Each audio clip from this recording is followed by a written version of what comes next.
शिवसेनेचे बुलढाण्याचे आमदार संजय गायकवाड यांनी त्यांच्याच पक्षाच्या खासदारावरती गंभीर आरोप केलेले आहेत।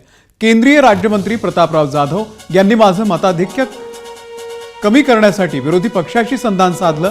रविकांत तुपकर यांना माझ्यासमोर उभं न करता जयश्री शेळके यांना उभं करा असं जाधव यांनी मिलिंद नार्वेकरांना फोन करून सांगितलं, असा आरोप गायकवाड यांनी केलाय। दरम्यान हाच दावा त्यांनी भाजपचे आमदार संजय कुटे यांच्याबद्दलही केलाय।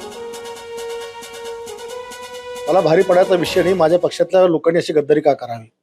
कोण भारी काय ते तर निवडणूक लढवत समजत असते, पण माझ्या पक्षाचा नेता ज्याने आम्हाला निवडून आणायला पाहिजे, आमच्या डोक्यावर हात ठेवायला पाहिजे, त्याने असं का वागावं हा माझा प्रश्न आहे। निवडणूक आयोग काय झोपा काढतो का काय आम्हाला कळत नाही।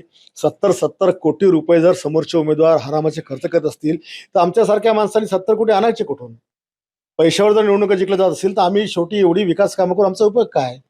अचानकपणे आमचे खासदार प्रतापराव जाधवांनी मिलिंद नार्वेकरांना फोन केला आणि त्यांनी सांगितलं उद्धव साहेबांना निरोप द्या की बुलढाण्यामध्ये जयश्री शेळकेला तिकीट द्या।